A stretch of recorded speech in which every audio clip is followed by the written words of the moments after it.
Welcome back class. CT1 का syllabus मैंने बता दिया है। CT1 का सिलेबस तुम्हारा आएगा लेवलिंग, कंटूरिंग और प्लेन टेबल सर्विंग, जिसमें लेवलिंग तुमने पिछले सेमेस्टर में ही पढ़ लिया है, तो लेवलिंग का कम पार्ट आएगा। बट डेफिनेटली लेवलिंग और कंटूरिंग दोनों मिले जुले सिलेबस है, दोनों इंटर रिलेटेड टॉपिक है, तो लेवलिंग को भी जानना बहुत ज़रूरी है। तो लेवलिंग के मैंने अपने लेक्चर्स तुम्हें भेजे थे, तो लेवलिंग का पार्ट भी आएगा। तो CT1 के सिलेबस में तुम्हारा लेवलिंग के क्वेश्चंस थोड़े कम आएंगे, बट आएंगे जरूर। लेवलिंग, कंटूरिंग और प्लेन टेबल सर्विंग, ये तीन टॉपिक से तुम्हारा CT1 का सिलेबस कवर होगा और उसी से क्वेश्चंस आएंगे। जिसमें अगर न्यूमेरिकल और तुम्हारा थ्योरी का रेशियो की बात करूं तो अप्रोक्सीमेटली 75% थ्योरी होगी और 25% न्यूमेरिकल होगा। बाकी सेम ऐसे ही जो इंस्ट्रक्शंस तुम्हें भी गए होंगे टेक्निकल की तरफ से, उसी की तरह ही तुम्हारा CT1 का क्वेश्चन पेपर होगा। तो अभी कंटूरिंग का एक रिकैप लेते हुए, और जो चीज़ें हमें पढ़नी है कंटूरिंग में एडवांस लेवल पे, कि मेथड ऑफ कंटूरिंग में क्या क्या चीज़ें होती हैं, डायरेक्ट मेथड क्या है, इनडायरेक्ट मेथड क्या है, या फिर कंटूरिंग का यूज़ करते हुए हम किसी रिजर्वायर का वॉल्यूम कैसे निकाल सकते हैं, या फिर किसी डैम की अगर हम एक दीवार खड़ी कर रहे हैं तो उसके पीछे कितना पानी जमा होने वाला है, आखिर उसका टोटल लोड की कैलकुलेशन के लिए हमें ज़रूरत होती है कि जो भी हम रिजर्वायर को रोकने के लिए एक जो डिवाइड वॉल बना रहे हैं उसके लिए कितनी ज़रूरत होगी, या फिर अगर हमें इम्बैक्टमेंट बनाना है कहीं रोड के लिए तो हमें कितना सॉइल को वहाँ पे डंप करवाना पड़ेगा। ये सारी चीज़ों के लिए हमें कंटूर इंटरवल्स का यूज़ करते हुए आखिर हम कैसे निकालते हैं, वो आज के लेक्चर में कवर करूंगा। और मैं कोशिश करूंगा कि इसमें from the start to the end contour के हर एक पार्ट्स को टच करूं और सारे पार्ट्स को कवर करूं। स्टार्टिंग का जो पार्ट है, डेफिनेशन वाला पार्ट है, वो ज़्यादा एलेबरेट नहीं करूंगा क्योंकि वो ज़्यादा पहले भी एक लेक्चर ले चुका हूँ, उसमें वो चीज़ें बता चुका हूँ। बट नोट्स के थ्रू पढ़ाऊंगा। ये एक इमेज है जो तुम्हें दिखा रहा है कि किस तरह से, जैसे कोई मान लो ये एक हिल का स्ट्रक्चर है, और इसमें हमें जो चीज़ें अभी मैं बोल रहा हूँ नहीं समझ में आ रही हैं, वो इस लेक्चर के एंड तक होते होते समझ में आने लगेंगी। जैसे यहाँ पे हमें दिख रहा है कि एक किसी तरह का यूनिफॉर्म हिल है, जिसमें अगर हम बात करें तो कंटूर इंटरवल 10-10 मीटर का लिया गया है, और पहले 10, फिर 20, फिर 30, फिर 40, इस तरह से कंटूर इंटरवल्स लिए गए हैं। कंटूर इंटरवल कहने का मतलब इस लाइन से इस लाइन के बीच की जो दूरी है, वर्टिकल डिस्टेंस है, वो 10 है। या फिर ये भी हम कह सकते हैं कि ये 10, 20, 30, 40, ये जो लिखा हुआ है, जो 10 की सारी लाइनें हैं, उन सभी का RL यानी रिड्यूस्ड लेवल 10 है। 20 की जो लाइनें हैं, उस लाइन वो लाइनें हैं जिसमें हर जगह पे कंटूर, जहां पे रिड्यूस लेवल 20 है। तो कंटूर का मतलब ही क्या होता है? कंटूर का मतलब होता है कि जिस सेम RL वाले पॉइंट्स को आपस में मिला देना, एक इमेजिनरी लाइन से मिला देना। ग्राउंड पे जाओगे, देखो एक्चुअली में ग्राउंड तुम्हें ऐसे दिखाई देगा, अगर मैं 2D में रिप्रेजेंट करूं तो ये ग्राउंड पे कहीं 10, 20, 30 लिखा हुआ नहीं दिखाई देगा। ये सिर्फ इमेजिनरी लाइन है।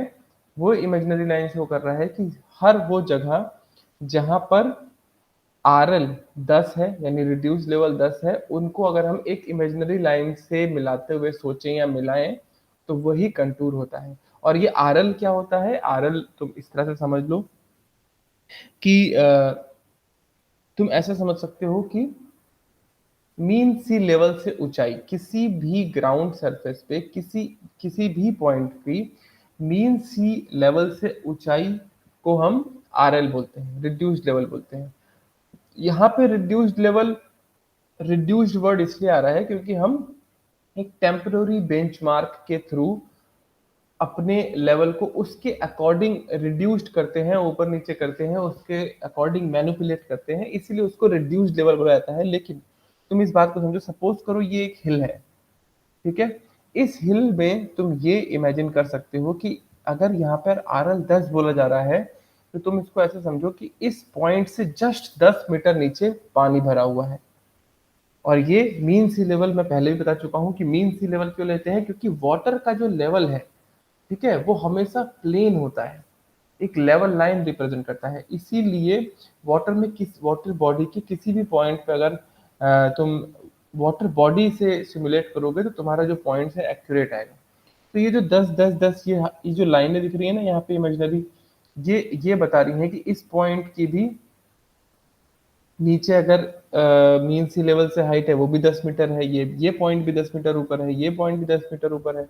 उस तरह से अगर 20 की बात करें तो ये इस पॉइंट की ऊंचाई मीन सी लेवल से 20 मीटर है।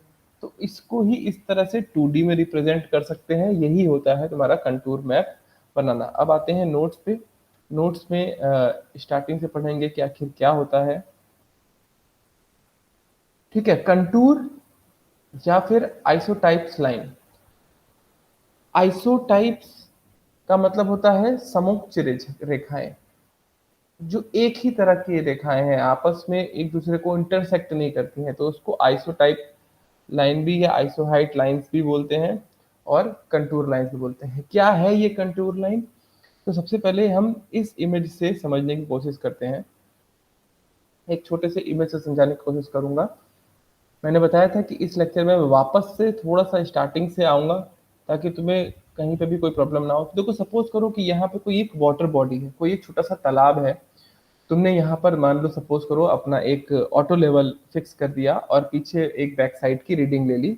बैक साइड की रीडिंग से तुम्हें क्या है, हाइट ऑफ इंस्ट्रूमेंट पता लग गया। ठीक है, तुम्हें लेवलिंग में तुमने पढ़ लिया है कि अब तुम्हारे पास हाइट ऑफ इंस्ट्रूमेंट आ चुका है। हाइट ऑफ इंस्ट्रूमेंट कैसे आया?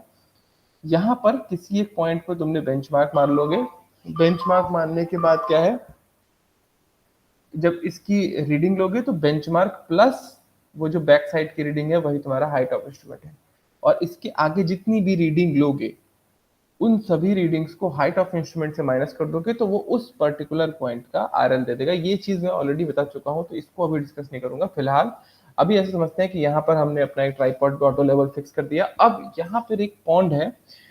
इस पॉन्ड में जो तालाब है, तालाब में पानी भरा रहेगा तो उसका ऊपर से लेवल तो बिल्कुल इक्वल रहेगा। अब तुमने समझो, सपोज करो कि यहाँ पर जब तुमने पहले कॉर्नर पॉइंट पे स्टाफ रखा, मानते हैं, तो वहां पर मान लो आर एल आया 100। ठीक है, इस पॉइंट का आर एल यहाँ पे जब स्टाफ रखा तो आर एल आया 100। फिर दूसरे पॉइंट्स पे, या फिर मान लो और गर्मियों में पानी सूख गया। जब गर्मियों में पानी सूख गया तो अब जो लेवल है अब वो यहाँ आ चुका है। ठीक है, फिर तुमने यहाँ इस कोने पे स्टाफ रखा और इस पूरी फेरी में, मतलब जो तालाब है वो तो एक सर्कुलर या किसी एक पेरिफेरिकल फॉर्म में होगा ना, उस पूरी फेरी में तुम कहीं पर भी अपना स्टाफ रख लो तो उन सभी पॉइंट्स का जो आरएल है वो सेम ही आएगा। क्योंकि मैंने बताया कि वाटर बॉडी जो है नीचे से कैसा भी ऊपर नीचे हो लेकिन वाटर बॉडी तो इक्वल ही होगी। तो वो आरएल मान लो 99 आया। फिर गर्मियों में और धूप पड़ी या फिर किसी वजह से और पानी सूख गया, तो यहाँ पे तुम क्या देख रहे हो, यहाँ पे 98 होना चाहिए था, 99 लिखा हुआ है। ठीक है, यहाँ पर तुम क्या देख रहे हो कि यहाँ पे सबसे पहले जब तुमने आरएल माना, जब पूरे इस तालाब के पेरीफेरी में जहां जहां पे भी 100, मान लो तुमने एक पॉइंट पे स्टाफ रखा, दूसरे पॉइंट पे स्टाफ रखा, तीसरे पे स्टाफ रखा, जहां जहां पर भी ये तुम स्टाफ रखते गए तुम्हें 100 मिलता गया। और इन 100 वाले पॉइंट्स को जब तुमने एक इमेजिनरी लाइन से मिला दिया तो इसी को बोलते हैं कंटूर लाइन। यानी सेम आरएल, जहां जहां पर तुम्हें 100 रीडिंग मिली स्टाफ की या आरएल की, उन सभी आरएल को तुमने एक इमेजिनरी लाइन से मिला दिया तो वो इमेजिनरी लाइन ही क्या कहलाती है, कंटूर लाइंस कहलाती है। यहाँ मैंने 100.000 लिखा हुआ है। ऐसा क्यों लिखा हुआ है? क्योंकि स्टाफ का लीस्ट काउंट कितना होता है, वो स्टाफ का लीस्ट काउंट होता है 5 mm। मैंने तुमको बताया था कि जो ब्लैक कलर और व्हाइट कलर के पेंटेड स्ट्रिप्स होते हैं उनकी विड्थ 5 mm होती है। जब हम अपने क्रॉस हेयर से स्टाफ को देखेंगे तो मैंने उसको रीडिंग को तुम्हें बताया था कि इसकी रीडिंग इस तरह से हो सकती है 100.005 या 100.0010। तो ये इसकी लीस्ट काउंट की रीडिंग है, इसलिए मैंने 000 लिख दिया। ये देखो, इस पॉन्ड का एक टॉप व्यू है और ये इसका अगर क्रॉस सेक्शनल एलिवेशन बनाएंगे तो ये इस तरह से होगा।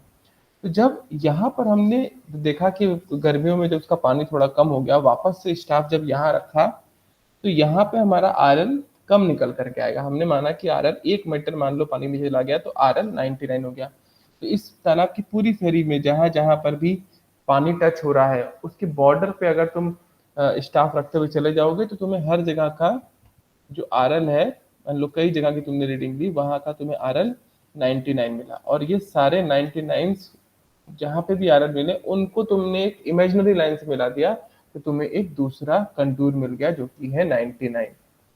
इसी तरह से और नीचे जब और पानी घटा, मान लो 1 मीटर और पानी घट गया, तो 98 का आरएल तुम्हें मिला। 98 के आरएल का भी तुमने कई सारे पॉइंट्स मिले, और 98 के आरएल वाले पॉइंट को जब तुमने आपस में मिला दिया, यानी सेम आरएल वाली रेखाओं को मिलाने वाली लाइन, मैंने लिखा हुआ है बिल्कुल इजी लैंग्वेज में लिखा हुआ है ताकि तुम्हें अच्छे से समझ में आए कि सेम आरएल वाली लाइनों को, या फिर इस तरह से कह सकते हो कि ऐसे पॉइंट जिनका मीन सी लेवल से हाइट इक्वल है, उन सभी पॉइंट्स को एक इमेजिनरी लाइन से मिला दो, तो वो हो जाएगा कंटूर लाइंस।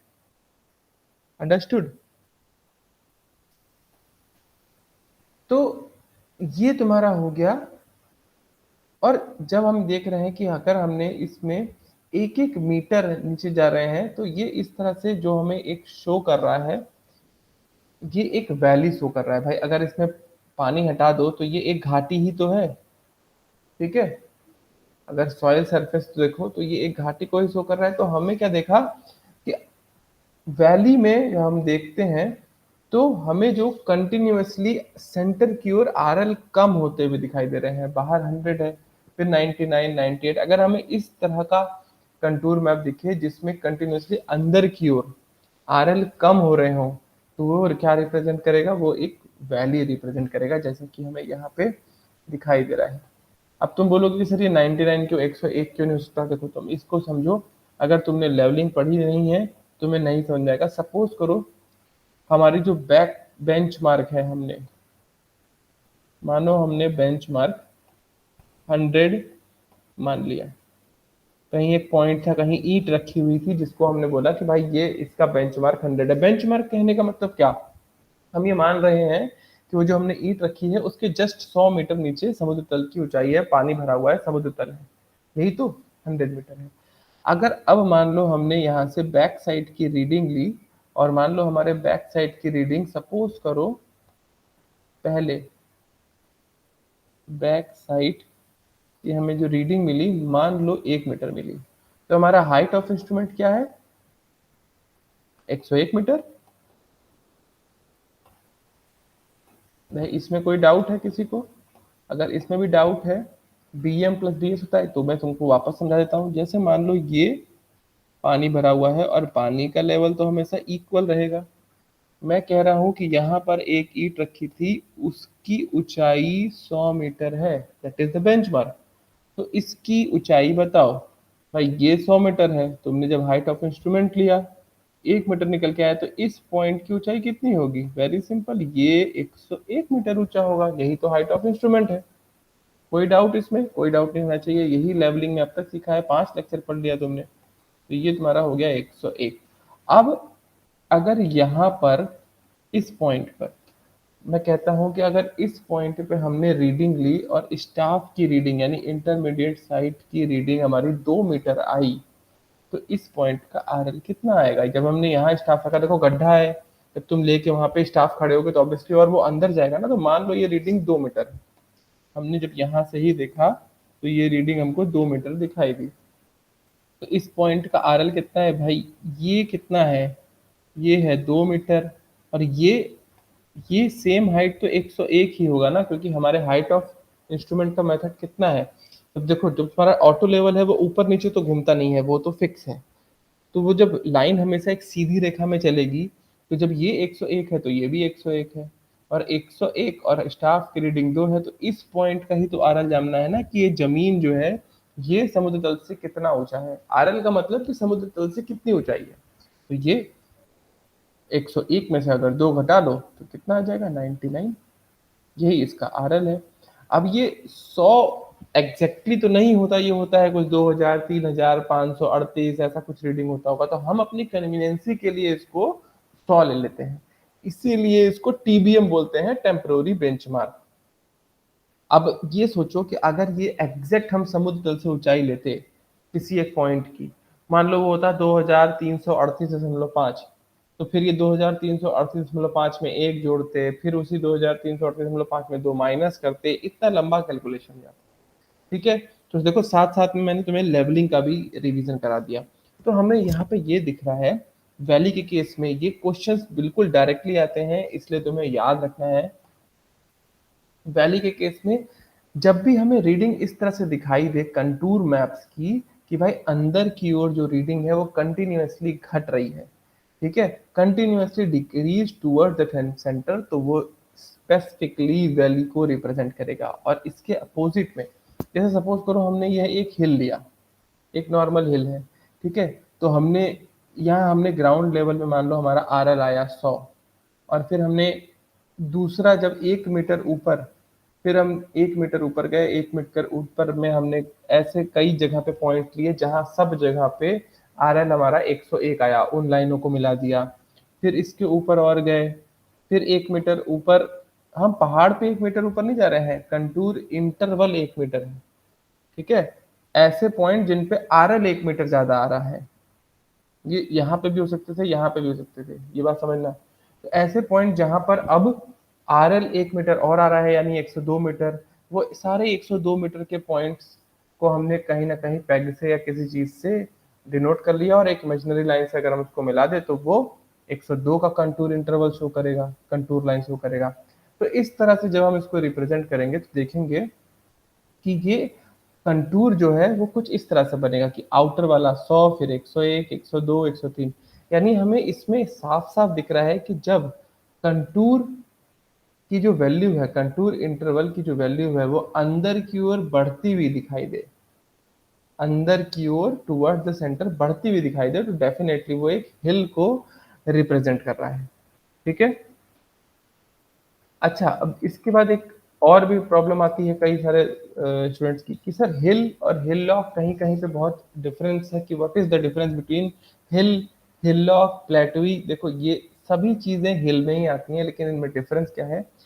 हिल ऐसे पहाड़ होते हैं जिनमें स्टीप स्लोप हो और उनका एक पॉइंटेड एपेक्स हो, ठीक है, प्रॉपर पहाड़, एक पॉइंटेड एपेक्स हो और स्टीप स्लोप हो। स्टीप स्लोप कहने का मतलब उनका जो ग्रेडियंट हो वो 20 डिग्री से 45 डिग्री के बीच में हो, तो उसको स्टीप स्लोप बोलते हैं, और जब 20 डिग्री से कम हो तो उसे जेंटल स्लोप बोलते हैं, ठीक है। तो ऐसा स्लोप जब इसको, अगर इस तरह इसका स्लोप देखेंगे दोनों तरफ से, तो स्टीप स्लोप हो और एक हमें पॉइंटेड शेप मिले एपेक्स पे, तो वो बोलेंगे हिल। जबकि हिल लॉक की बात करें तो हिल लॉक को जनरल लैंग्वेज में तुम पठार बोल सकते हो, जिसमें हमें कोई एक एपेक्स नहीं मिलेगा और जेंटल स्लोप होगा, यानी कि ऑलवेज 20 डिग्री से कम का स्लोप हो, जिस तरह के हमारे राजस्थान में छोटे छोटे पठार हैं, मध्य प्रदेश में छोटे छोटे पठार हैं, जबकि उत्तराखंड में या हिमाचल में पहाड़ हैं प्रॉपर। तो ये डिफरेंस है, ये हो गया हिल लॉक। और फिर प्लेटू क्या होता है, प्लेटू, प्लेटू ऐसे होते हैं जो साइड से तो स्टीप हो और ऊपर जाके एक फ्लैट सरफेस की तरह शो करें, ये होते हैं तुम्हारे प्लेटू। और जब तुम देखो इसमें एक चीज और समझो, जब भी हम हिल की बात करेंगे, एक नॉर्मल हिल की, तो देखो इसमें कंटूर इंटरवल जब तुम देखोगे, तो कंटूर इंटरवल स्टीप स्लोप जब भी होगा तो ये कंटूर इंटरवल बहुत पास पास होंगे, और जबकि एक जेंटल स्लोप की बात करें अगर, तो हिल लॉक की बात करें, तो इसमें कंटूर इंटरवल दूर दूर होंगे। देखो कंटूर इंटरवल हमेशा मिले हुए होते हैं, ये जो मैंने बनाया ये गलत है, तो मिला दो, ठीक है। टच पैड है इसलिए बहुत ज्यादा अच्छे से नहीं बन रहा, बट तुम समझ जाओ। ये जो अभी मैंने बोला कि स्लोप ज्यादा ज्यादा तीव्र स्लोप है, तीखा स्लोप है, तो वहां पर कंटूर इंटरवल जो है वो ज्यादा होगा, मतलब उनके बीच की डिस्टेंस जो है वो कम होगी। जबकि फ्लैट सरफेस है, फ्लैट सरफेस में जेन उसमें जो उसका कंटूर इंटरवल है, या फिर बात करें कि फ्लैट सरफेस में, तो उनके बीच की दूरियां जो है वो ज्यादा होंगी, कंटूर लाइंस के बीच में जो डिफरेंस है वो ज्यादा होगा। देखो यही चीज, ये चीज अभी मैं और अच्छे से भी समझाऊंगा, लेकिन अभी फिलहाल समझ लो कि जैसे देखो यहाँ पे ऐसे स्ट्रक्चर, जैसे इसमें साइड में स्टीप स्लूप हो और ऊपर जाके फ्लैट हो, तो ये हो जाएगा प्लेटो। अब देखो साइड में स्टीप स्लोप है तो इसका कंटूर देखो इस तरह से बनेगा कि आउटर सरफेस में बहुत ही पास पास कंटूर लाइंस हैं जब तक कि ये स्टीप है, और फ्लैट सरफेस में जब पूरा फ्लैट है तो उसमें एक ही कंटूर है, तो कंटूर शो करने की जरूरत ही नहीं है। मतलब इसमें कहीं पर भी एक पॉइंट लो तो वो सेम ही लेवल शो करेगा क्योंकि ये फ्लैट सरफेस है। ठीक है, देखो यहाँ लिखा भी हुआ है स्टीप स्लोप मतलब जिसमें जिसका स्लोप 20 डिग्री से 45 डिग्री सेल्सियस में हो, वो तीव्र पहाड़ी को। देखो इसमें देखो कंटूर जो है वो बहुत पास पास होंगे, डेंस होंगे। ये चीज मैं अभी और अच्छे से समझाऊंगा क्यों, क्योंकि स्टीप स्लोप होने पे क्यों डेंस हो रहे हैं, यूनिफॉर्म स्लोप होने पे क्यों दूर दूर हो रहे हैं, ये अभी और एक फिगर में समझा दूंगा तो तुम्हें अच्छे से समझ में आ जाएगा। जबकि बात करो ये यूनिफॉर्म स्लोप की, यूनिफॉर्म स्लोप और नॉन यूनिफॉर्म स्लोप क्या होता है?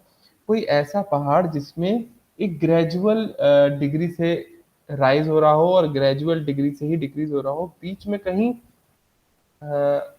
अनयूनिफॉर्म स्ट्रक्चर्स ना हो, तो उसको बोलेंगे यूनिफॉर्म स्लोप है या यूनिफॉर्म पहाड़ है।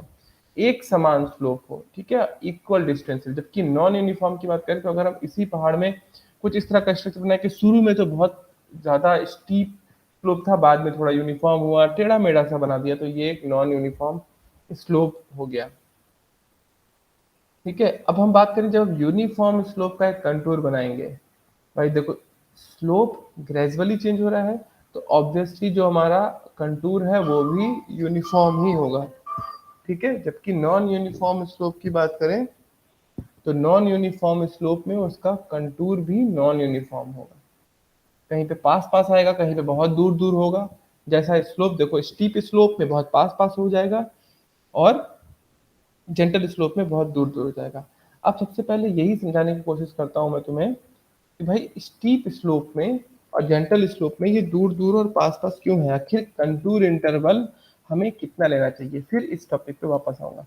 यहाँ इस फिगर में अच्छे से समझाने की कोशिश करी गई है। एक ये पहाड़ ऐसा बनाया गया है जिसका बहुत स्टीप स्लोप है, ठीक है, बहुत ऊंचा पहाड़ है, जबकि दूसरी तरफ एक पहाड़ है जिसका बहुत जेंटल स्लोप है। तो अब हमें बात आती है कि कंटूर इंटरवल होता क्या है। कंटूर इंटरवल होता है vertical distance between the two vertical lines, two vertical contour lines. ठीक है, कंटूर लाइंस क्या होती हैं भाई? सेम आरएल वाले लाइनों को अगर मिलाया जाए तो वो कंटूर लाइंस हो जाएंगी। और कंटूर इंटरवल क्या होता है? कंटूर इंटरवल होता है कि vertical distance between the to contour lines, two consecutive contour lines. अब ये कंटूर इंटरवल हमें सेलेक्ट करना होता है किसी भी ग्राउंड पे। हम डिसाइड करते हैं कि कंटूर इंटरवल कितना होगा, कंटूर इंटरवल ज्यादा लेंगे या कंटूर इंटरवल कम लेंगे। तो आखिर ये किन फैक्टर्स पे डिपेंड करेगा और ये हम कैसे डिसाइड करते हैं, यहीं पे मैं तुम्हें इस फिगर में समझा दूंगा। जैसे देखो तुम यहाँ स्टीप स्लोप की बात करें तो अगर मान लो इसके ग्राउंड सरफेस का आरएल 100 है, जब हमने यहाँ का आरएल निकाला 100 है, और जब इसकी ऊंचाई अगर हम देखें तो लगभग हमें पहाड़ की ऊंचाई 4-5 मीटर तक की ऊंचाई हमें पहाड़ की दिख रही है, एक नॉर्मल। और इसके अलावा हमें ये दिख रहा है कि हम इसमें कंटूर इंटरवल 1-1 मीटर के ले सकते हैं। जैसे मान लो कि स्टीप स्लोप है तो हमने इसमें पहले 100 मीटर का एक कंटूर बनाया, मतलब ऐसे सभी पॉइंट्स ग्राउंड के बहुत जगह स्टाफ रख के हमने देखा, और ऐसे सब पॉइंट जहाँ पे हमको आर एल 100 मिल गया उन सभी 100 पॉइंटों के आपस में मिला दिया तो वो एक 100 आर एल का कंटूर रिप्रेजेंट करने लगा। ठीक है, बाहर वाला। फिर हम पहाड़ में थोड़ा ऊपर गए और वो पॉइंट ढूंढा हमने जहां पे हमें 101 का आरएल मिला, और इस तरह के पूरे फेरी फेरी में गोल गोल से जहां जहां पे भी पूरे पहाड़ पर हमें 101 आरएल का पॉइंट मिला स्टाफ से, वो हमने डिनोट कर लिया और उसको जब एक इमेजिनरी लाइन से मिलाया तो वो एक 101 का कंटूर इंटरवल शो कर रहा है। तो यहाँ पर अगर हमने देख रहे हैं कि हम 100 और 101 में इनके बीच में ये वर्टिकल डिस्टेंस जो है ये कंटूर इंटरवल शो कर रहा है। तो हमने 101 लिया, 102 लिया, 103 लिया, तो इस स्टीप स्लोप में हमने देखा कि अगर हम 1-1 मीटर कंटूर इंटरवल भी लेते हैं तो हमारे पास एक जो कंटूर ग्राफ बनाना है, कंटूर मैप बनाना है, वो इजिली रिप्रेजेंट हो जा रहा है। 4-5-6 लाइनें रिप्रेजेंट हो पा रही हैं जिससे हम बता पाएंगे कि हाँ यहाँ पे इस तरह का सॉइल स्ट्राटा है, हिल है या वैली है। ठीक है, बट अगर हम इस जेंटल स्लोप की बात करें, जिसमें इसकी पहाड़ की टोटल ऊंचाई ही 1-1.5 मीटर से ऊपर नहीं है, अगर हम इसमें भी 1 मीटर कंटूर इंटरवल लेते तो मान लो एक 100 मीटर के आरएल का कंटूर बन गया, 101 मीटर के आरएल का कंटूर बन गया। तीसरे बनाने के लिए तो भाई इस पहाड़ की खुद की ऊंचाई ही नहीं है 1.5 मीटर से ऊपर, तो 2 मीटर का कंटूर कैसे बनाओगे? 2 मीटर और कंटूर इंटरवल लेके, यानी 102 वाला आरएल का कंटूर यहाँ मिलेगा ही नहीं।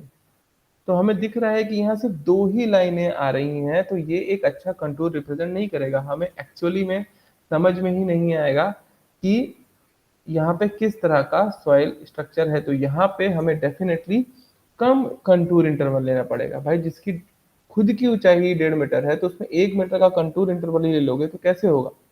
तो यहाँ से हमें एक बात साफ साफ समझ में आ रही है कि जब भी स्टीप स्लोप हमें दिख रहा है तो हमें ज़्यादा इंटरवल की वैल्यू लेनी चाहिए। लेकिन जब जेंटल स्लोप है तो हमें, अब जैसे मान लो यहाँ पे अगर हमें 4-5-6 लाइनें चाहिए, तो हमें ऑब्वियसली 0.25 या 0.35 या 0.5 की अगर वैल्यू ले लेते, 0.5 कंटूर इंटरवल लेते, तो 3-4-5 लाइनें मिल जाती, तो एक रिस्पेक्टेबल कंटूर मैप बन जाता। तो यहाँ से हमें दिखा कि क्यों कंटूर इंटरवल हमें ही डिसाइड करना है। कि पहले मान लो हमने 100 वाले आरएल वाली लाइनों को मिला दिया, फिर 101 वाले को मिला दिया, तो आखिर और कौन से फैक्टर हैं जो कि कंटूर इंटरवल को अफेक्ट करेंगे?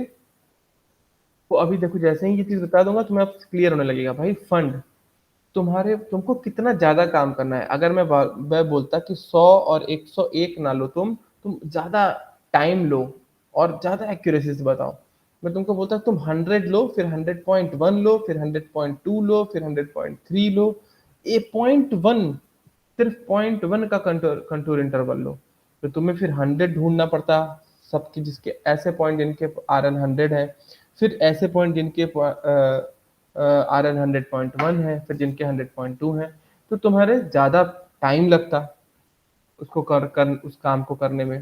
ज़्यादा एक्यूरेसी, ऑफकोर्स ज़्यादा एक्यूरेसी मिलती, लेकिन जब ज़्यादा टाइम लगेगा, ज़्यादा मैन पावर लगेगा, तो ज़्यादा पैसा भी लगेगा। तो जब तुम्हारे पास अगर फंड ज़्यादा है तो तुम्हें कंटूर इंटरवल कम लेना होगा। ये एक ऐसा कोई फॉर्मूला नहीं है, बस मैंने इसको रिलेशन में रिलेट कर दिया है कि contour interval is universally proportional to fund. भाई कम पैसा है, काम जल्दी खत्म करना चाहते हो, तो कंटूर इंटरवल क्या लोगे? ज़्यादा लोगे। जल्दी जल्दी बड़ा बड़ा कंटूर इंटरवल लोगे, काम खत्म हो जाएगा। टाइम के साथ भी यही रिलेशन है। कंटूर, अगर टाइम तुम्हारे पास बहुत ज़्यादा है तो कंटूर इंटरवल कम लो। अगर टाइम तुम्हारे पास बहुत कम है, जल्दी काम निपटाना है, तो कंटूर इंटरवल बढ़ा लो, जल्दी से काम निपट जाएगा। ठीक है, तो ये टाइम की यूनिवर्सली प्रोपोर्शनल होता है, फंड की यूनिवर्सली प्रोपोर्शनल होता है। फिर होता है स्केल ऑफ मैप। देखो ये स्केल ऑफ मैप को पहले तुम अच्छे से समझ लो कि क्या होता है। स्मॉल स्केल किसे बोलते हैं, लार्ज स्केल किसे बोलते हैं, पहले ये समझ लो। स्मॉल स्केल कहने का मतलब होता है कि तुम्हारा डिनोमिनेटर में लार्ज नंबर हो, तो वो होगा स्मॉल स्केल। और देखो स्मॉल स्केल की कैसे जरूरत पड़ेगी, जैसे अगर मान लो तुम्हारा 10 एकड़ की जमीन है, या फिर मान लो 1000 स्क्वायर फीट की तुम्हारे पास जमीन है, और इस 1000 स्क्वायर फीट को तुमको अपने A4 पेपर पर बनाना है। तो तुम 1000 स्क्वायर फीट का तो पेपर लाओगे नहीं, तो तुम मानोगे कि 1000 स्क्वायर फीट में तुम मानोगे कि 1 फीट इक्वल टू 1 सेंटीमीटर, मान लो तुमने मान लिया। तो 1000 स्क्वायर फीट को बनाने के लिए तुम उस पेपर में आप रिप्रेजेंट कर सकते हो, क्योंकि अगर वो मान लो 20x50 स्क्वायर फीट का एक प्लॉट है, तो 20 सेंटीमीटर इंटू 5 सेंटीमीटर को, अगर ये A4 में अब भी नहीं आता है तो इससे और छोटा स्केल मानोगे। तो ये होता है तुम्हारा स्केल मानना। तो जब हमारे पास बहुत बड़ा प्रोजेक्ट हो, जैसे एकड़ में जमीन हो, जब ये लार्ज प्रोजेक्ट्स क्या होते हैं, जैसे रेल के प्रोजेक्ट हो, रोड के प्रोजेक्ट हो, बड़े कैनाल के प्रोजेक्ट हो, जब बहुत बड़ा एरिया हो, एकड़ टू एकड़ फील्ड को हमें रिप्रेजेंट करना हो एक पेपर पे, तो ऑब्वियसली हमें एक बड़े डिजिट की जरूरत पड़ेगी कि हमने भाई 10,000 मीटर को 1 मीटर के बराबर मान लिया, या 1 लाख मीटर को 1 मीटर के बराबर मान लिया। तो यहाँ पर जब हम देख रहे हैं कि जब लार्ज प्रोजेक्ट है तो हम ये 1 लाख मीटर को 1 मीटर के बराबर मान रहे हैं, तो यहाँ हमको दिख रहा है कि डिनोमिनेटर तो बड़ा हुआ ना, तो ये स्मॉल स्केल कहलाएगा कि हमने 1 लाख मीटर को 1 मीटर में माना, ये स्मॉल स्केल कहलाएगा। इसमें बच्चे बहुत कंफ्यूज होते हैं, इसलिए समझ लो कि ये स्मॉल स्केल कहने का मतलब कि 1/बाई बड़े नंबर हो वो स्मॉल स्केल होगा, और इसके अपोजिट अगर 1/बाई छोटा नंबर है तो वो लार्ज स्केल हुआ। जैसे कि 10 मीटर को हमने 1 मीटर बराबर माना तो 1/10 हुआ। 1/10 इज ए लार्ज स्केल। अगर 100 मीटर का एक प्लॉट है और हम 10 मीटर को 1 मीटर मान रहे हैं तो क्या वो उसके लिए भी हमें कितना बड़ा पेज चाहिए बनाने के लिए, यानी स्केल की बात करें अगर हम, तो जब नीचे ये स्मॉल नंबर हो तो ये लार्ज स्केल होगा। तो एक चीज और, अब कंटूर इंटरवल की भी बात करें तो भाई स्केल ऑफ मैप के भी ये इनवर्सली प्रोपोर्शनल होता है। यानी कि अगर हमारा स्मॉल स्केल है तो कंटूर इंटरवल बड़ा होगा। स्मॉल स्केल कब होगा? स्मॉल स्केल कहने का मतलब लार्ज प्रोजेक्ट है। मान लो तुम्हें 50 एकड़ का खेत है, एक बड़ा प्रोजेक्ट है। 50 एकड़ के खेत में तुम्हें ऑब्वियसली कंटूर इंटरवल तो बड़ा लेना पड़ेगा। देखो 50 एकड़ का खेत है तो प्रोजेक्ट लार्ज है लेकिन स्केल छोटा है। ठीक है, तो जब 50 एकड़ का मैप है, 50 एकड़ का खेत है, तो कंटूर इंटरवल भी तुम्हें बड़े बड़े लेने पड़ेंगे। 10, 5, 1 मीटर, 2 मीटर या 3 मीटर या 5-5 मीटर के कंटूर इंटरवल लोगे। अगर उसमें तुमने 10 सेंटीमीटर का कंटूर इंटरवल ले लिया तो वो तो 2, 4, 5 साल तक काम करते रहोगे, कितने पॉइंट्स लेते रहोगे। तो यहाँ पे ये बात हमें समझ में आ रही है कि contour interval is also universally proportional to the scale of map. अब यहाँ पे तुम्हें ये बात समझ में आ जाएगी इस वाले इमेजेस से कि आखिर जैसे ये स्टीप स्लोप में हमने कहा कि ये यहाँ पे कंटूर इंटरवल डेंस बनेगा। क्यों डेंस बनेगा? क्योंकि भाई जब स्टीप स्लोप है, स्टीप स्लोप में हमें कंटूर इंटरवल वो जो है, जो कंटूर लाइनें हैं वो बहुत पास पास आएंगी, क्योंकि थोड़ी ही डिस्टेंस पे कंटूर की जो जो आर एल की वैल्यू है वो बदल जा रही है।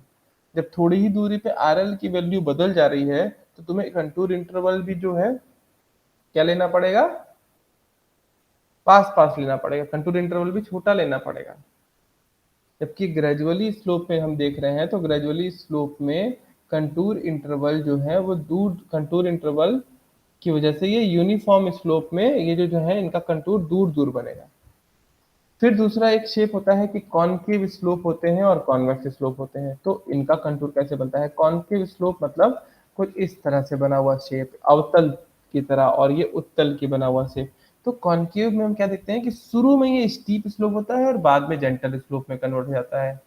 तो अगर हम इसका कंटूर बनाएंगे तो देखेंगे जहां पर भी स्टीप है वहां पे कंटूर पास पास है, जहां पे जेंटल है वहां पे कंटूर दूर दूर है। तो कुछ इस तरह का शेप बन करके आएगा।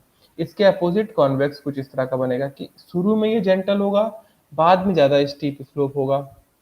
तो ये क्या करता है कभी कभी एग्जाम्स में, अब ये इस तरह का शेप बना के दे देगा और तुमको 4 ऑप्शन पूछ देगा कि विच काइंड ऑफ स्ट्रक्चर या which kind of soil strata is over there.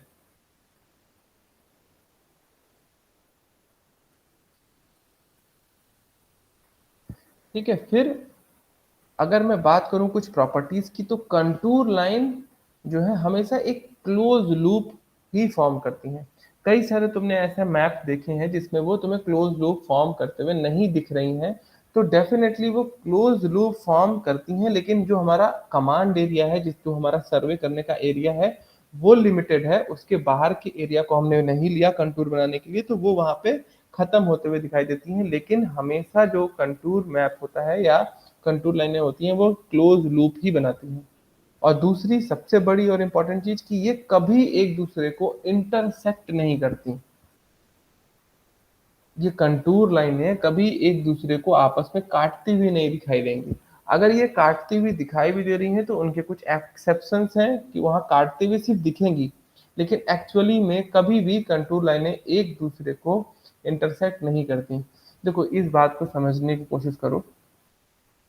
भाई ये एक ग्राउंड है, अगर किसी एक पॉइंट का हम कह रहे हैं आर एल 101 है, यानी कहने का मतलब कि कोई एक पॉइंट समुद्र तल से 101 मीटर ऊंचा है, ठीक है, तो ये इसकी कंटूर लाइन 100 की बन गई। अगर हम ये बोल, और फिर ये कंटूर लाइन क्यों एक दूसरे को कभी कट नहीं करेगी? कट करने का मतलब कि उसी सेम पॉइंट का, अगर मैं तुमको बोलूं कि उसी सेम पॉइंट का आर एल 100 है, तो क्या ये पॉसिबल है? अर्थ पर कोई एक ही पॉइंट, सेम पॉइंट, वो समुद्र तल से 101 मीटर भी ऊंचा है और वो 100 मीटर भी ऊंचा है, दैट इज इम्पॉसिबल।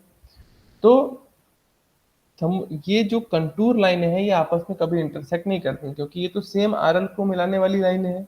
तो जो 100 वाली लाइनें हैं वो अलग हैं, 101 वाली लाइनें हैं वो अलग हैं। तो वो एक दूसरे को ना ही ओवरलैप करती हैं ना ही इंटरसेक्ट करती हैं। हाँ, कुछ स्ट्रक्चर्स ऐसे हैं जिसमें वो कटती हुई या मिलती हुई दिखाई देती हैं, या एक दूसरे को काटते हुए सिर्फ दिखाई देती हैं, बट एक्चुअलिटी में वो कभी भी कट नहीं करती हैं। और वो दो स्ट्रक्चर बहुत बार क्वेश्चन पे आया है, वो कौन से हैं? ये है पहला वर्टिकल क्लिफ और ओवरहैंगिंग क्लिफ। वर्टिकल क्लिफ कैसा होता है? जैसे मान लो यहाँ से बिल्कुल वर्टिकली लैंडस्लाइड हो गई हो और इस तरह का पहाड़ बन गया हो। जब हम इसका कंटूर बनाएंगे तो हम देखेंगे कि मान लो यहाँ ग्राउंड पे हमको, सपोज करो हमें ग्राउंड पे 98 का हमें मिला आरएल, फिर हमने 98 का आरएल की एक लाइन खींच दी, फिर 100 की एक है खींच दी, 101 आरएल की एक लाइन खींच दी। तो यहाँ पे तो कंटूर ठीक है, 98, 99, 100, बट यहाँ पे अगर हम बात करें तो इस पॉइंट का, इस पॉइंट का और इस पॉइंट का, यहाँ पे सबका आरएल अलग अलग है।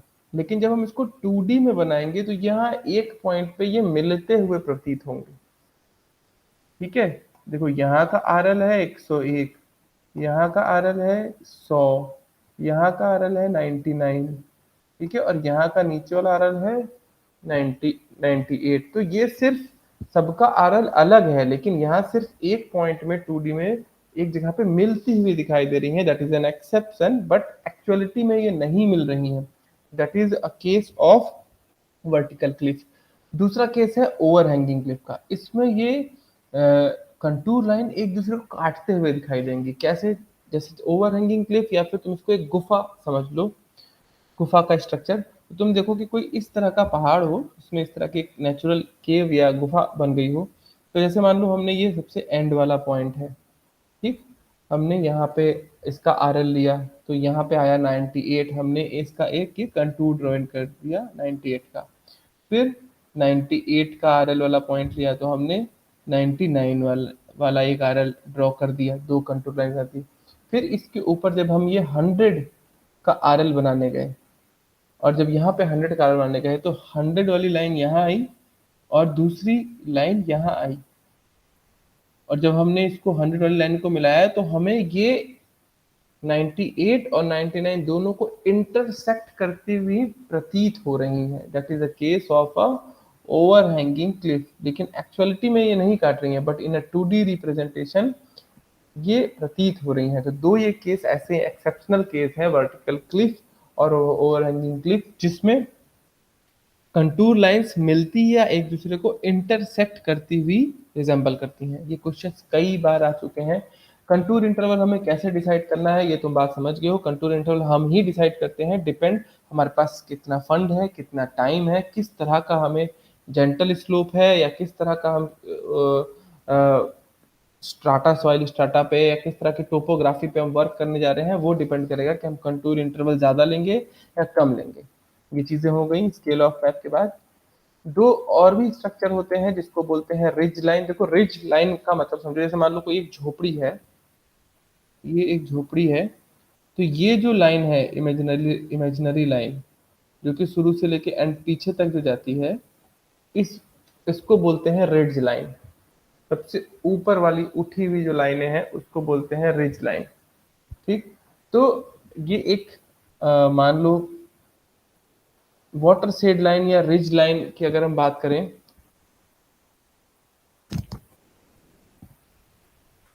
तो ये इस तरह का सॉइल स्ट्राटा दिख रहा है, जिसमें मिट्टी ऊपर से यहाँ पर उठी हुई है। और जब हम इस तरह से इसके सेंटर का सब जगह का आरएल लिए वो ज़्यादा है in comparison to both ends.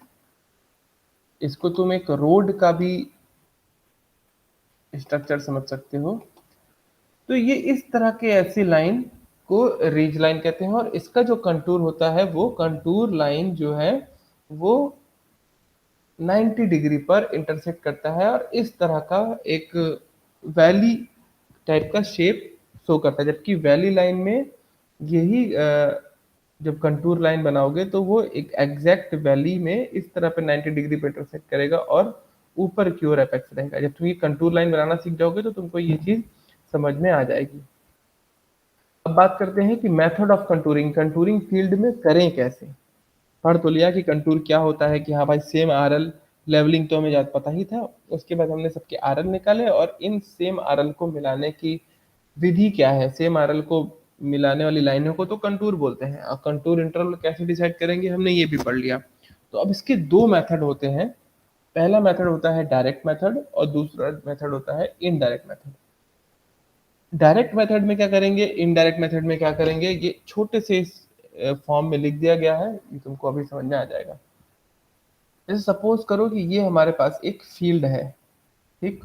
कोई एक फील्ड है, अभी मैं डायरेक्ट मेथड की बात कर रहा हूँ। एक हमारे पास कोई फील्ड है और हमने कहीं पर उस फील्ड में अपना एक स्टेशन सेटअप कर लिया और उसमें कहीं पर एक जगह पे बेंचमार्क मान के हमने स्टाफ की रीडिंग लेकर हाइट ऑफ इंस्ट्रूमेंट मेथड उससे निकाल लिया।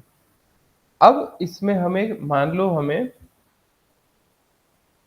100 मीटर का या 100 आरएल जितनी जगहों पर है वो हमें फाइंड करना है, कि हम वैसे पॉइंट्स उस फील्ड में ढूंढना चाहते हैं जिन सभी का आरएल 100 निकले, ठीक है। या अगर हम और एक्यूरेसी की बात करें तो 100.000 एग्जैक्टली ये आरएल हमें फील्ड पर मिले, उसको अगर हम ढूंढना चाहें तो उस पॉइंट को ढूंढ डायरेक्टली अगर हम ढूंढे तो उसे डायरेक्ट मेथड कहते हैं। डायरेक्टली कैसे ढूंढेंगे, हमने फील्ड पे कहीं अपना एक स्टेशन सेटअप कर दिया।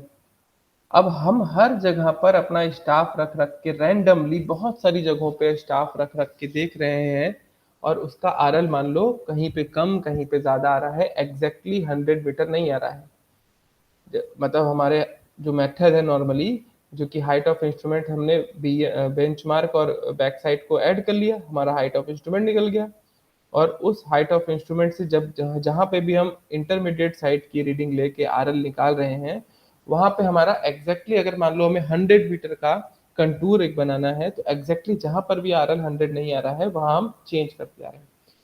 कोई भी ग्राउंड में ऐसा पॉइंट जब हमें मिले एग्जैक्टली कि हाँ यहाँ पे आरएल 100 है, उसको हमने उस पेपर पर शो कर दिया। फिर उस तरह से फिर कई सारे पॉइंट्स पे रैंडमली कई जगह पर स्टाफ रख रख के देखेंगे, जहां पर भी हमें एग्जैक्टली सेम 100 आरएल मिल जाएंगे, वहां को उस पॉइंट को डिनोट कर लेंगे और इन सभी पॉइंट्स को जब हम एक इमेजिनरी लाइन से मिला लेंगे तो हमें एक 100 मीटर का कंटूर मिल जाएगा। इसी तरह सेम 99 का बना लेंगे, 98 का बना लेंगे। तो अगर हम ये मेथड को अडॉप्ट करें तो इसको बोलते हैं डायरेक्ट मेथड। इसमें हमें एक साफ साफ एक चीज दिखाई दे रही है इस डायरेक्ट मेथड में, कि भाई रैंडमली कई पॉइंट्स पे बार बार हमें स्टाफ रख रख के देखना है। देखते हैं कि एक ट्रायल एंड एरर मेथड हो गया कि हाँ नहीं आ रहा, चलो ठीक है बगल में रख लिया और थोड़ी दूर रख लिया। तो ऑब्वियसली ये बहुत टाइम टेकिंग मेथड है। तो हमें दिख रहा है कि भाई इसमें बहुत ज़्यादा टाइम लगने वाला है, और जब ज़्यादा टाइम लगेगा तो ऑब्वियसली पैसा भी ज़्यादा लगेगा। तो ये ज़्यादा टाइम टेकिंग मेथड है, ज़्यादा पैसा इनिशियल इन्वेस्टमेंट या इन्वेस्टमेंट का ज़्यादा ज़्यादा कॉस्ट वाला भी मेथड है, ठीक है। और ऑब्वियसली हम ये एक बहुत बड़े एरिया में नहीं एग्जीक्यूट कर सकते। अगर हमें 10 एकड़ का खेत बोला जाए और बोला जाए कि डायरेक्ट मेथड से करो तो हम नहीं कर सकते। क्यों? क्योंकि इतने सारे पॉइंट्स को रैंडमली बार बार रख रख के देखना, हो सकता है खेत के किसी एक कोने पर 100 हो और हमें हर बार एक 100 मीटर के आरएल के लिए पूरे खेत को कवर करना पड़े, 10 एकड़ को, फिर 99 के लिए फिर पूरे खेत को कवर करना पड़े। तो ये बहुत ही ज्यादा टाइम टेकिंग हो जाएगा। तो ऑब्वियसली ये हमें एक छोटे स्मॉल एरिया, जैसे बिल्डिंग है एक छोटी सी 1500 स्क्वायर फीट का एक एरिया है, उन छोटे एरियाज के लिए ही ये डायरेक्ट मेथड फीजिबल होता है। हाँ, बट अगर हम बात करें एक्यूरेसी की, तो बिल्कुल जब तक 100 मिल नहीं रहा है तब तक हम स्टाफ को इधर उधर आसपास रखते ही चले जा रहे हैं। तो बात करें एक्यूरेसी की, तो एक्यूरेसी बहुत ही हाई होगी। अब देखो यहाँ पे स्केल लार्ज है, स्केल लार्ज होने का मतलब क्या है, एरिया छोटा, जैसे कि मैंने बात करी। ठीक, और जब हम एरिया छोटा लेंगे तो हमारा कंटूर इंटरवल भी छोटा ही होना चाहिए। जैसे अगर हम 1500 या 2000 स्क्वायर फीट में एक अपना घर बनाना चाहते हैं, तो हमें ऑब्वियसली पूरा एक जमीन लगभग सीधी ही दिखाई देती है। वो हमें सिर्फ सीधी ही दिखाई दे रही है, लेकिन उसमें ऑब्वियसली डिफरेंस होगा, बट सेंटीमीटर में होगा। तो अगर हम उस सेंटीमीटर के डिफरेंस को भी निकालना चाहें, तो ऑब्वियसली हमें कंटूर इंटरवल तो 10 सेंटीमीटर, 5 सेंटीमीटर मानना चाहिए। भाई 5 सेंटीमीटर का मानोगे तो 4-5 कंटूर लाइन दिखेंगी। 1 मीटर का मानोगे वो तो उसमें आएगा ही नहीं। तो कंटूर इंटरवल वहां पे क्या है, छोटा होना चाहिए। ये हो गया डायरेक्ट मेथड।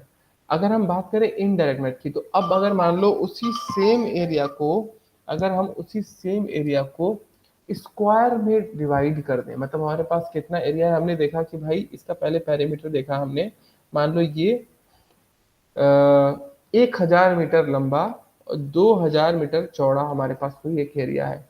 तो हम देखेंगे कि इसमें कितने नंबर ऑफ कंटूर, मतलब हम कितने पास पास एक ग्रिड्स बना लें ताकि हमारा कंटूर इंटरवल उन्हीं पॉइंट्स के कॉर्नर में रख जाए। तो यानी हम मैथ के जो बॉक्सेस हैं, या ग्रिड पैटर्न भी इसी को बोलते हैं, कि पूरे एरिया को हमने ग्रिड पैटर्न में डिवाइड कर दिया।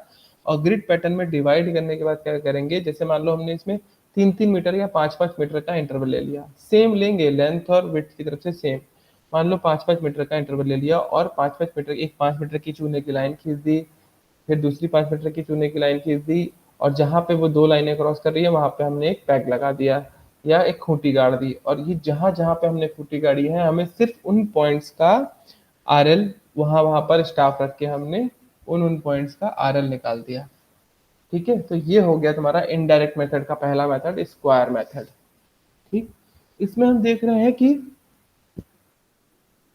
सबसे बड़ी बात, जब हमने पूरे एरिया को स्क्वायर मेथड में बांट दिया और हमें रैंडमली बार बार रख करके नहीं देखना है, हमें सिर्फ उन जहां पे भी हमने खूंटी गाड़ी, यानी जहां पे भी क्रॉसिंग पॉइंट्स थे, सिर्फ उन ग्रिड्स के कॉर्नर, क्या उस ग्रिड्स के इंटरसेक्शन पॉइंट पर ही हमें सिर्फ आरएल फाइंड करना है। तो ऑब्वियसली हमें बहुत जल्दी से हम बड़े एरिया को कवर कर लेंगे, तो कम टाइम लगेगा, तो टाइम कम लगेगा, कॉस्ट कम लगेगा, और बड़े एरिया को हम कवर कर पाएंगे। बट इसमें हमें दिख रहा है कि एक्यूरेसी हमारी थोड़ी लो रहेगी। क्यों एक्यूरेसी लो रहेगी, अभी ये बताता हूँ।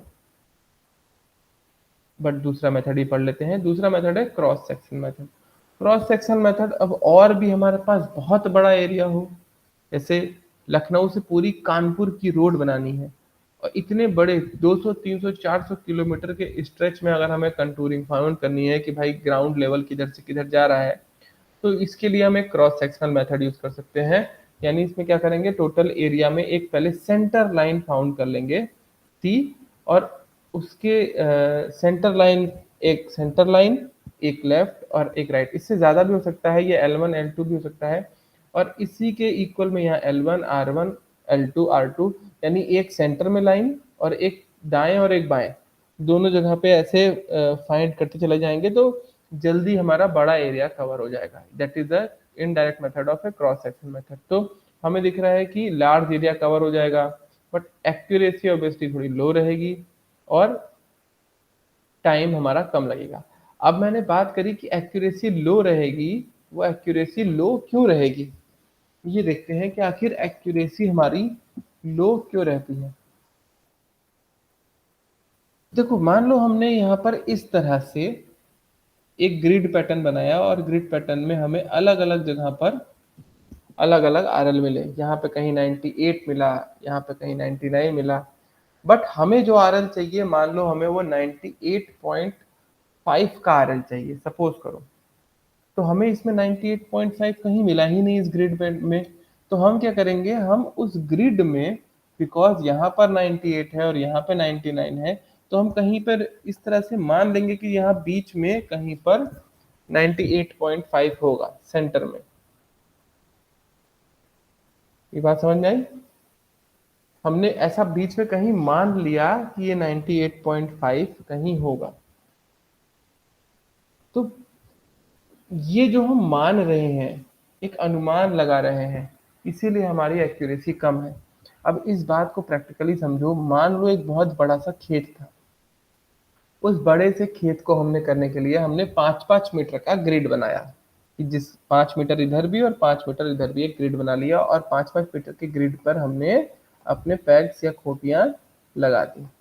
और हमने यहाँ इस रेड वाले जो पॉइंट दिख रहा है, यहाँ की रीडिंग ली, यहाँ की रीडिंग ली, यहाँ की रीडिंग ली। मान लो यहाँ आया 98.3, यहाँ आया 99.8, और हमें कंटूर जो लाइन फाउंड करनी है वो करनी है 98.5 की। तो हो सकता है कि इस ग्राउंड के बीच में कहीं 98.5 हो। तो हम क्या करेंगे कि इसके बीच में कोई पॉइंट एक इमेजिनरी हमने मान लिया, एज्यूम करा कि भाई यहाँ पर अगर 98 है, यहाँ 99 है, तो हो सकता है 98.5 बीच में कहीं हो। तो हम एक इमेजिन कर लिए कि हो सकता है बीच में या इधर उधर कहीं इसी लाइन पर 98.5 हो। और जब हम आरएल बनाएंगे, यानी जब हम कंटूर बनाएंगे, तो इसके बीच से कोई एक इमेजिनरी पॉइंट पे उसको घुमा देंगे। लेकिन ये 5 मीटर की डिस्टेंस पे ये बोल रहा है, इमेजिन कर रहा है कि एक जेंटल स्लोप होगा। ये प्रॉब्लम है। यानी कि इस बात को अगर समझो कि यहाँ का अगर आरएल 98 है और यहाँ का आरएल 99 है 5 मीटर के डिस्टेंस में, तो जो हमारा इनडायरेक्ट मेथड है वो एक यूनिफॉर्म स्लोप को इमेजिन करता है। बट एक्चुअली में ऐसा भी तो हो सकता है कि ये यूनिफॉर्म ना हो, यहाँ 98 मिला हो, यहाँ 99 मिला हो, बट बीच में मिट्टी उठी हुई हो, या बीच में गड्ढा हो, बस 5 मीटर के बीच में नाली बनी हुई हो। अगर ऐसा हुआ तो यहाँ पर हम जो रीडिंग ले रहे हैं वो तो कम गलत आई। इसीलिए एक्यूरेसी की बात करें तो ये एक्यूरेट मेथड नहीं है, थोड़ी इसमें एक्यूरेसी कम है। क्यों? क्योंकि जो दो कंटूर ग्रिड्स हैं, इनके बीच में हम इन दो कंटूर ग्रिड्स के बीच में, एक सेकेंड जरा होल्ड करो।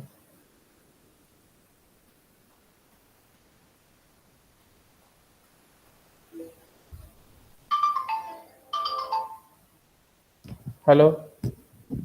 हम क्लास ले रहे हैं, बोलो। करते हैं बात।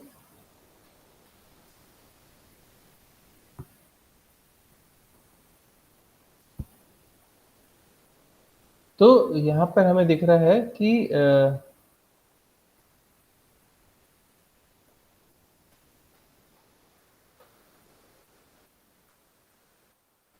यहाँ हमें दिख रहा है कि इनडायरेक्ट मेथड में जो एक्यूरेसी है वो इसीलिए ही लो है।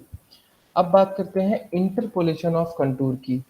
तो इंटरपोलेशन ऑफ कंटूर यानी कि समोच्च रेखाओं का अंतर्वेशन की बात करें तो एक सिंपल लैंग्वेज में, अगर हमें कोई एक रिक्वायर्ड कंटूर अपने कंटूर मैप पे ढूंढना है, हमें एक कंटूर मैप मिल गया है और हमें बोला जा रहा है कि आप इसमें एक रिक्वायर्ड कंटूर, जैसे कि उसमें सपोज करो कंटूर लाइनें जो बनी है वो 100, 101, 102, 103, 104 ऐसे कंटूर लाइन्स की हमें कंटूर ग्राफ मिल गया है। और अगर हमें बोला जाए कि आप 102.7 की कंटूर लाइन ढूंढिए, यानी उस ग्राउंड में ऐसे पॉइंट्स ढूंढिए जिनका RL 102.7 हो। तो ये इस तरह के ऐसे एक कंटूर पॉइंट को ढूंढना किसी कंटूर मैप में, इसी को बोलते हैं इंटरपोलेशन ऑफ कंटूर। इसके भी हमारे पास तीन मेथड हैं: एस्टिमेशन मेथड, अर्थमेटिक मेथड और ग्राफिकल मेथड। अब ये एस्टिमेशन मेथड क्या होता है, अर्थमेटिक मेथड क्या होता है और ग्राफिकल मेथड क्या होता है, ये समझ लेते हैं।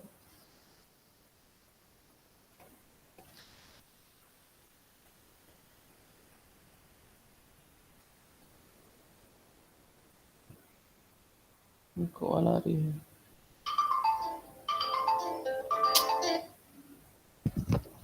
हाँ बोलो। क्लास कर रहा हूँ, क्लास ले रहा हूँ, क्लास ले रहा हूँ, बताओ। हम्म।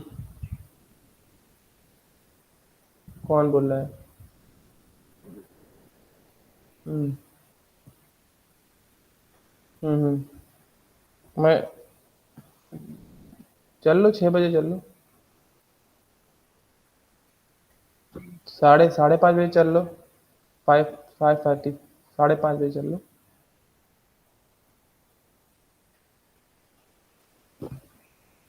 ठीक है। ठीक ठीक ठीक है। ओके। ठीक है। हाँ, तो एस्टिमेशन मेथड, अर्थमेटिक मेथड और ग्राफिकल मेथड में देखना है हमें। एस्टिमेशन मेथड में एस्टिमेशन का मतलब ही होता है अनुमान लगाना। ठीक है, इसमें देखो बोल रहा है कि एज्यूम्ड यूनिफॉर्म स्लोप, यानी इसमें 98 है यहाँ है, 99 यहाँ है। अगर मान लो मैं 98.5 का सपोज करो हमें आरएल ढूंढना है, तो हम कहीं बीच में ले लेंगे। ठीक है, तो ऑब्वियसली इसमें एक्यूरेसी जो है वो लो रहेगी। और ये हम लार्ज प्रोजेक्ट के लिए, यानी जो बड़ा एरिया है जिसमें स्केल स्मॉल हो उसके लिए यूज करते हैं। लेकिन एक्यूरेट मेथड क्या है, वो है अर्थमेटिक मेथड। अर्थमेटिक मेथड क्या है कि उसका एक फॉर्मूला सा बना देंगे। उसका फॉर्मूला क्या होता है, डिस्टेंस, किसके बीच की डिस्टेंस, जो हमारा कंटूर इंटरवल है जो हमने लिया है, जो एरिया है उसको हमने कितने एरिया में डाटा, वो distance multiply by difference between कोई दो पॉइंट्स है, मान लो स्टार्टिंग पॉइंट्स और जो रिक्वायर्ड कंटूर है उसका पॉइंट्स, और divided by the level difference between the two points. तो अगर हम इसको देखेंगे, तो जैसे मान लो यहाँ पे हमें 98.5 का पॉइंट ढूंढना है कि ये 98.5 वाला जो आरएल का पॉइंट है वो कितनी दूर होगा, उसका एग्जैक्ट लोकेशन कितनी होगी।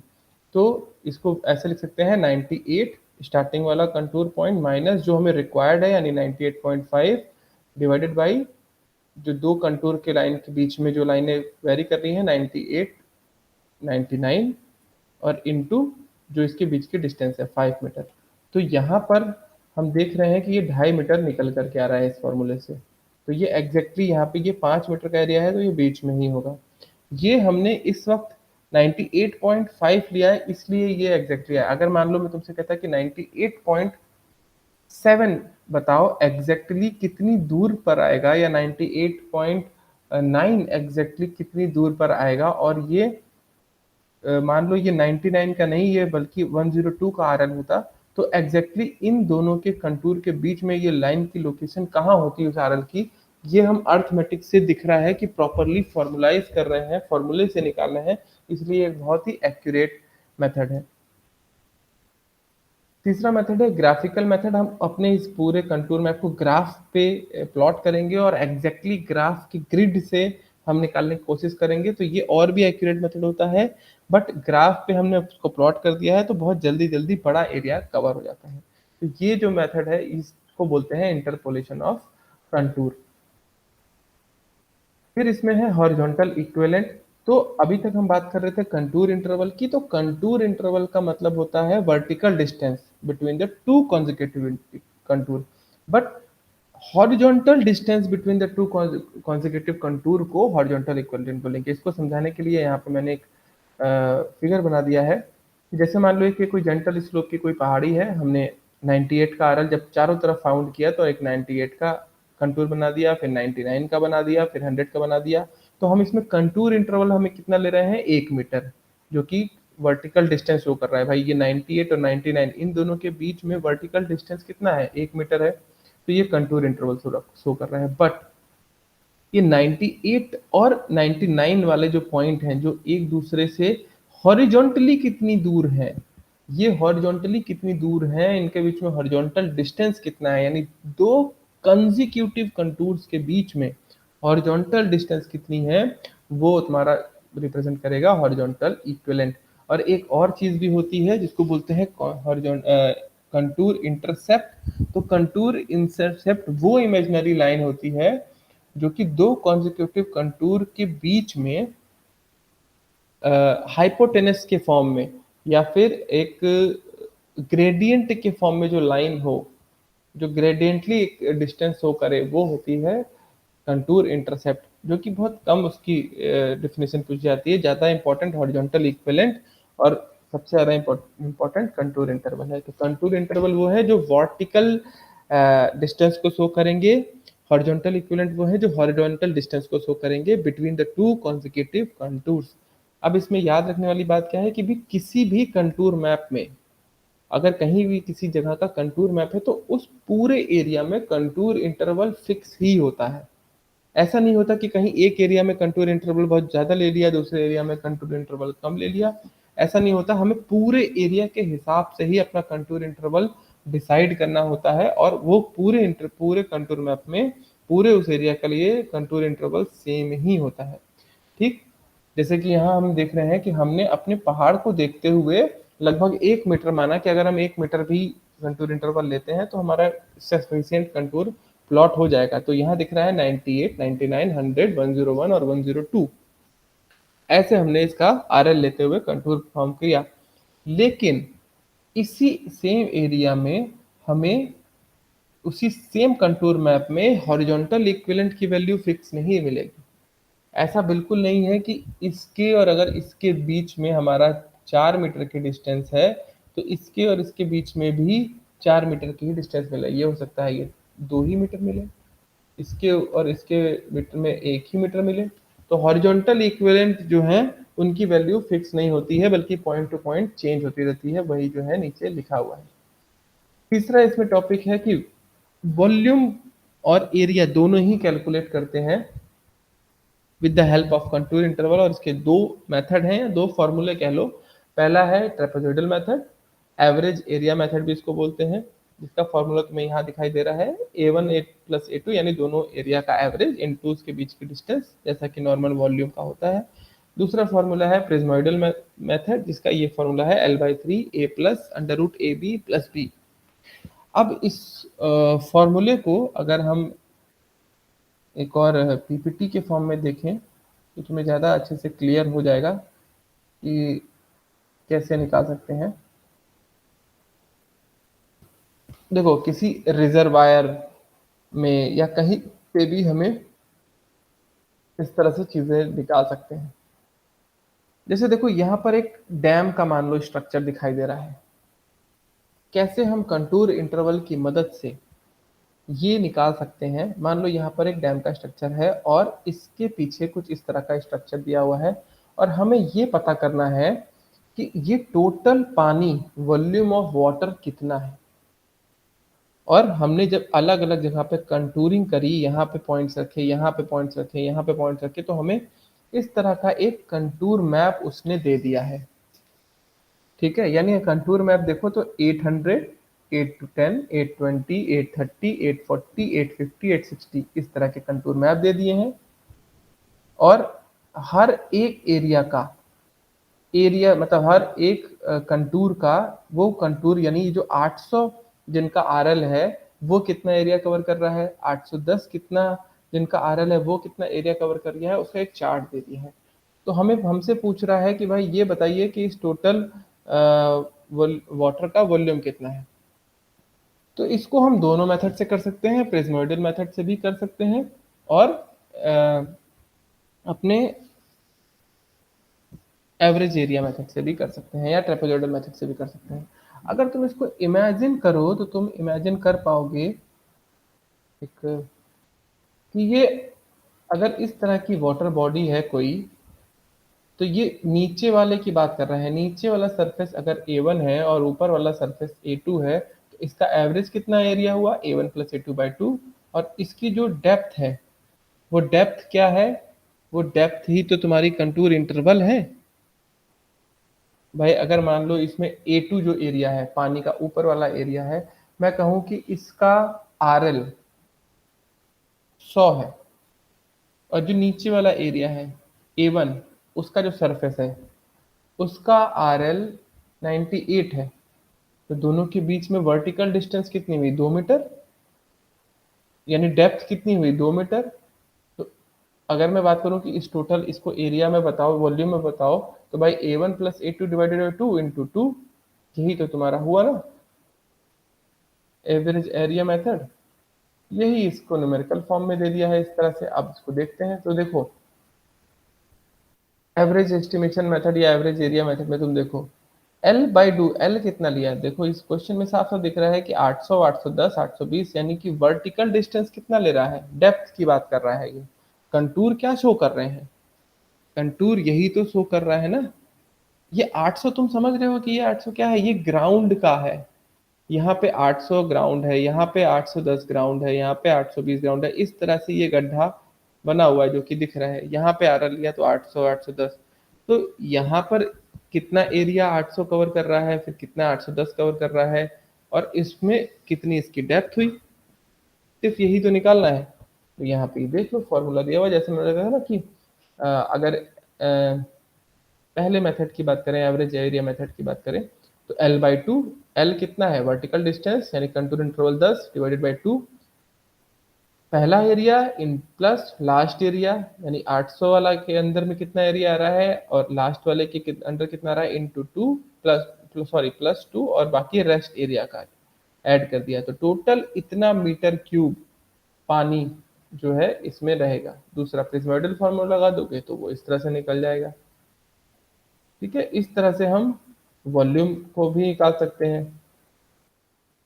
अगर मैं बात करूं एक और क्वेश्चन की, इसमें एरिया को फाइंड करा गया हो।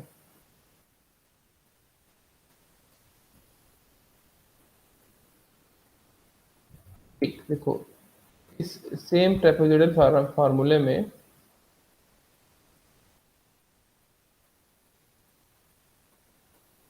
अगर एरिया फाउंड करने की बात हुई हो, यहाँ इस फिगर में नहीं दिख रहा है। जनरली वैसे वॉल्यूम ही फाउंड करते हैं, और एरिया भी फाउंड करना हुआ, सॉरी एरिया और उसकी मदद से तो हम इम्बैकमेंट, रोड की इम्बैकमेंट भी फाउंड कर सकते हैं। तो इस तरह के क्वेश्चंस हैं। आई होप कि तुम्हें पूरा कंटूर समझ में आ गया होगा। तो कंटूर, प्लेन टेबल और लेवलिंग, इससे तुम्हारे क्वेश्चंस बनेंगे। क्वेश्चन बैंक मैंने तुमको भेज ही दिया है। ठीक है, तुम्हारा पेपर जो है तुम्हारा 8 तारीख को है शायद। नेक्स्ट तुम्हारे जो लेक्चर्स हैं वो CT1 शेड्यूल के बाद स्टार्ट हो जाएंगे। Thank you.